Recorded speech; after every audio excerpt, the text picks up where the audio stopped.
Bienvenue à tous, bienvenue à toi. Aujourd'hui, on se retrouve pour une nouvelle vidéo. Alors, dans cette vidéo-là, un nouvel unboxing. Donc, dans le titre, je sais pas encore ce que je vais mettre, mais c'est une EPA 250 qui est en relativement mauvais état.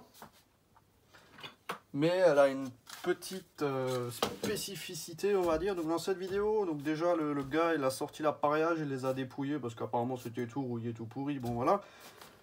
Mais je l'ai acheté parce que j'aime beaucoup la EPA 250. Je recherche quand même à avoir pas mal de variétés, on va dire, de ce modèle-là. Et ça, c'est une que j'avais pas. Dans mon coin, il y en a une. J'ai déjà demandé à la récupérer.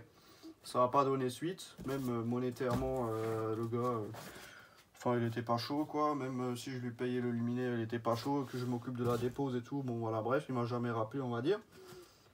Et puis là, j'étais sur le bon coin, j'ai vu un lot, machin, et puis j'ai trouvé ce luminaire parmi dans tout le lot. Elle n'est pas en super état, mais moi, ce qui m'intéresse, c'est pas spécialement le luminaire, comme je l'ai déjà en je sais pas combien d'exemplaires, c'est vraiment une pièce à part. Et du coup, je l'ai payé 15 €. Voilà, je suis franc avec vous, hein, je l'ai payé 15 € avec les frais de livraison inclus. Donc, je ne l'ai pas payé trop cher. On va passer à l'ouverture du colis, hein. Voilà, donc on va découvrir ensemble. C'est une EPA avec un bloc spécial. Donc ça fait bientôt 5 ans que j'ai récupéré ma première EPA de ma collection. Ça remonte le 21 octobre, je crois, un truc comme ça, j'ai eu ma première EPA. Ça, c'est l'affiche à l'intérieur du colis. Déjà, on voit qu'elle a vraiment bien léché le bitume, elle a une sacrée bosse dedans. Et à mon avis, le bloc qui s'est barré, ça c'était sûr. Donc elle a juste une bosse. Donc c'est une deuxième génération. Avec une bride comme ça. Il y a encore plus ou moins de la peinture dessus. Donc déjà c'était une ouverte d'origine. Carrément la peinture qui s'écaille dessus. Enfin voilà. Mais le plus intéressant, on va dire. Le plus intéressant, c'est ça. Voilà, un bloc appareillage spécial sodium. Voilà. Hop, et voilà. Là, on a un bloc appareillage spécial sodium pour la EPA. Sauf que celle-ci, d'après ce que je vois, elle n'a jamais été appareillée. C'était une version non appareillée. Il y avait des versions appareillables, mais je pense que je vais lui mettre un ballast dedans. Parce que Julien, il m'avait envoyé des photos il y a longtemps de comment ça ressemblait une platine d'origine. Du coup, je vais l'appareiller. Les emplacements y correspondent parfaitement. Donc on a un ballast type origine, un amorceur type origine. Et pour les condos, c'est des Prélio. Là, j'avais préparé des Bosch, mais c'est des Prélio. Donc, je vais voir ce que j'ai dans mon stock. Et puis là, voilà. Bon, c'est con parce que c'était une version... on pouvait les avoir appareillées et non appareillées. Celle-ci, elle est non appareillée. Alors, est-ce que je vais la garder en non appareillée? Est-ce que je vais l'appareiller? Ça, j'en ai aucune idée encore. Donc, à voir. Franchement, à voir. Parce qu'en soi, là, elle est complète, plus ou moins entièrement d'origine. Donc, on va la débosseler aussi. On va voir le rendu qu'on peut avoir. Donc là, on a le luminaire en question. Voilà. Donc je vais mettre le bloc. Donc ça, c'était sûr que s'il mettait rien à l'intérieur, le bloc il s'est barré, mais ça n'a rien pété. C'est troublant, c'est vraiment moche. C'est perturbant. Franchement, c'est vraiment très perturbant. Donc c'est un bloc de EPA 250 spécial sodium. Pas sodium quoi, parce que la EPA normalement ça existait que en BF. Hop, et on voit bien que c'est le bloc d'origine d'après la trace des vis de serrage. Donc non, franchement elle est vraiment complète, en bon état, hormis ça. Je vais voir ce que je peux faire. Si ça se trouve je peux bien le rattraper, ça se trouve ça sera éclaté, faut voir. En vrai ça va. Franchement, ça se redresse relativement bien.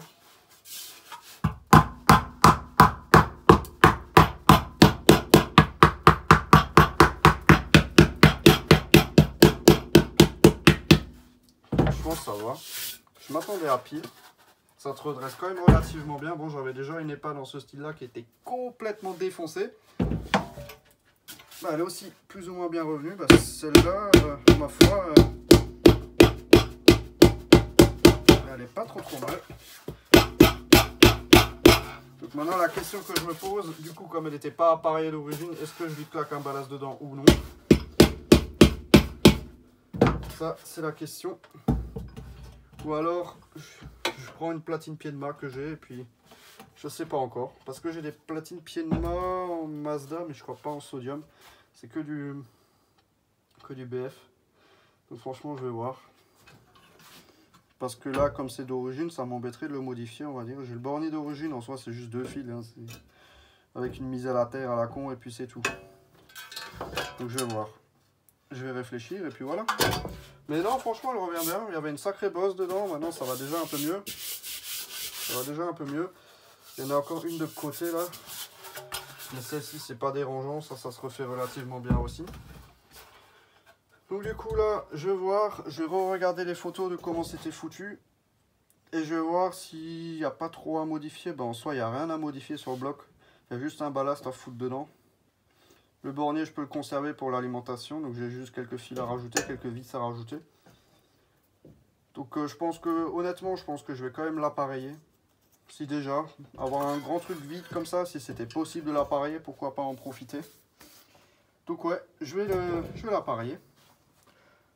Donc je reviens, je vais tout préparer pour m'occuper de tout ça. Et puis voilà. Voilà, donc me revoilà. Je vais remettre la fenêtre à cause de la tondeuse. Donc hors caméra, bah, j'ai quasiment, on va dire, tout fait plus ou moins. Parce que bon, c'est pas vraiment intéressant de voir quelqu'un qui fait un câblage et qui monte un condo et un ballast dans une platine. Il n'y a rien de vraiment trop intéressant, on va dire. Hop, donc je l'ai déjà testé, donc tout fonctionne. Donc ça, c'est des ballasts, enfin un ballast et un amorceur que j'ai jamais testé, que j'avais dans mon stock. Ben, ça a l'air de fonctionner. Donc là, j'ai utilisé les 2 trous dans la platine. Amorceur condo. Donc j'ai mis un similaire à ce qu'il y avait d'origine. Normalement, c'est le même en plus petit et c'est pas là un Prelio, c'est je sais plus, j'en ai mais c'est pas les bons. Ils sont trop petits ceux que j'ai. Là, j'ai mis vraiment quelque chose qui a à peu près la même taille et la même forme. Donc elle est en sodium 100 watts, ce qui est assez rare, rien que d'avoir le ballast. Les ballasts 100 watts dans les années 80, ouais, franchement début 80 et ce genre de truc, c'est quand même relativement rare. Ça se trouvait pas souvent, mais j'ai pris ce que j'avais, on va dire. Voilà. Donc, hop. Donc on va rebrancher tout ça. Donc j'ai sorti la bosse aussi dans le luminaire. Voilà. Donc c'est quand même mieux pour... Enfin, je préfère quand même ce genre de type de luminaire, on va dire, appareillé. Et c'est toujours réversible. On peut toujours virer tout le bordel et le remettre comme c'était. Et ça apparaît clairement d'origine. Franchement, ça me choque pas maintenant. Moi, j'ai utilisé que du Mazda d'époque, on va dire, des années 80. On a un ballast des années 80, un amorceur des années 80, un condo des années 80. Donc il date de 93. Mais il a l'apparence d'un condo des années 80. Donc voilà. Donc moi ça me choque pas. Donc la platine elle ressemble exactement à la même chose. J'ai une photo, juste le ballast qui est dans l'autre sens. Donc ils utilisent une vis ici et une autre où il faut percer un trou. Mais moi je voulais pas percer dans cette platine. Donc je l'ai calé dans l'autre sens avec les 2 trous qu'il y avait là et ça passait. Et la mise à la terre aussi là, franchement tout est vraiment bien passé. Donc non, franchement c'est bien. Juste le condo qui est pas serré, mais ça c'est du détail. Il risque pas de se barrer. Enfin voilà. Donc là maintenant on va remonter tout ça. Donc la bosse dans le luminaire, là voilà. Hop, donc on la voit déjà nettement moins. C'est quand même déjà beaucoup mieux comparé à ce que c'était avant. Enfin voilà, donc là maintenant on va mettre le bloc dans le luminaire et on va tester tout ça ensemble. J'ai déjà testé le bloc séparément. mais jamais dans le luminaire.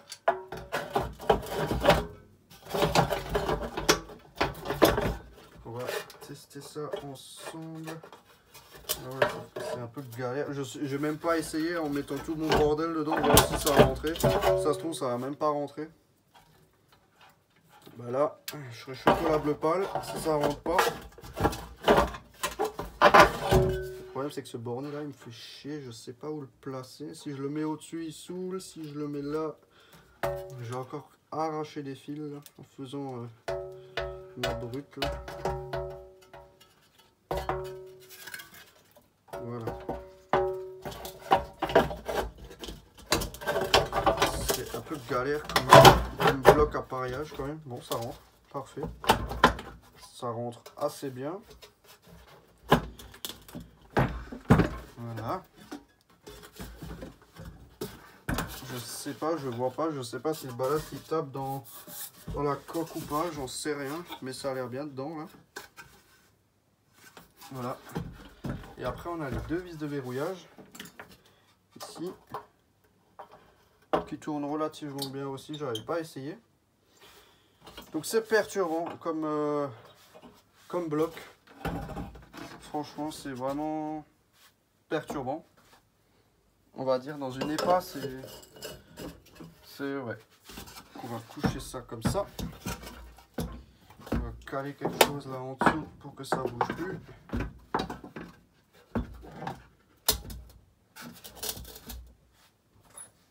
Voilà. C'est vraiment perturbant. Voilà, petite sodium 100 watts. Et là, on va brancher. Le câble, il est trop court. On va retourner le bordel. Donc, c'est un bloc appareillage de EPA qu'on retrouve pas souvent. C'est relativement rare. Et je tenais à avoir ce luminaire appareillé avec ce bloc. Sans non appareil, ça m'intéresse pas spécialement. Sachant qu'on avait la possibilité de l'avoir appareillé, je préfère l'appareiller et c'est toujours réversible pour le remettre d'origine.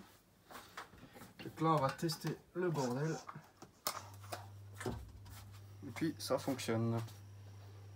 Donc, c'est super perturbant. Ouais, ça fait bizarre de voir une EPA. Sachant que normalement, le bloc, il s'arrête à peu près là, à ce niveau-là. Il dépasse très légèrement et un peu au niveau de l'arrondi, ça dépasse un tout petit peu. Alors que là, le bloc, il prend vraiment limite la moitié du réflecteur. La photométrie de ce luminaire, elle doit être éclatée. Franchement, ça doit être éclaté au sol. Après la douille, je l'ai ravancé un peu, sinon le ballast, il passe pas. Je pourrais même encore la reculer de 1 ou 2 crans. Mais comme ça me convient très bien. Franchement, c'est vraiment sympa. C'est un bloc qu'on connaît pas particulièrement. On n'a pas l'habitude de le voir. Donc je me suis laissé tenter par ce luminaire. Qui n'est pas dans un état exceptionnel. Mais moi, l'intérêt que je porte à ce luminaire, c'est surtout le bloc appareillage. Tout le reste, c'est une EPA 250 totalement normale. C'est rien de très spécial, on va dire. C'est vraiment juste le bloc appareillage, le bloc optique et tout ce qui est autour du bloc. C'est vraiment standard, il n'y a rien qui change. C'est juste une platine faite pour sodium. Pour les fortes puissances, dans une EPA 250, on pouvait monter genre jusqu'à sodium 400 en reculant la douille à fond. On pouvait largement mettre une sodium 400 watts dedans, je pense que ça rentre. Mais voilà. Franchement, du coup, ce truc-là, c'est vraiment sympa.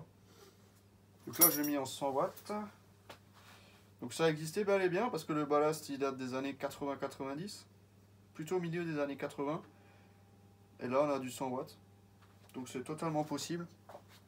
Faudrait que je regarde dans les documents, dans les catalogues, si ça pouvait exister en 100 ou 150. Après, même si ça n'existait pas en 100, je la laisse en 100 watts. J'ai pas beaucoup de luminaires en 100 watts. J'ai que un luminaire d'origine en 100 watts, la Refractor. Maintenant, j'ai un luminaire de plus dans ma collection. Voilà. Tac. Avec un bloc appareillage spécifique, propre à ce luminaire. Enfin voilà. Donc c'était vraiment juste une petite vidéo pour vous montrer ça. Donc on peut pas vraiment appeler ça une remise à l'origine. Je sais pas comment on pourrait appeler ça, mais je sais pas. Franchement, j'ai pas d'idée. Je sais pas. Donc la douille, elle est un peu tordue aussi. Comme elle s'est mangé le bitume, ça a dû prendre un peu, je sais pas. Enfin voilà. Enfin bon, donc c'était vraiment juste une petite vidéo pour vous montrer ça. Enfin bon, donc merci d'avoir regardé cette petite vidéo. Si tu as des questions, n'hésite pas à me poser dans l'espace commentaire. Ciao!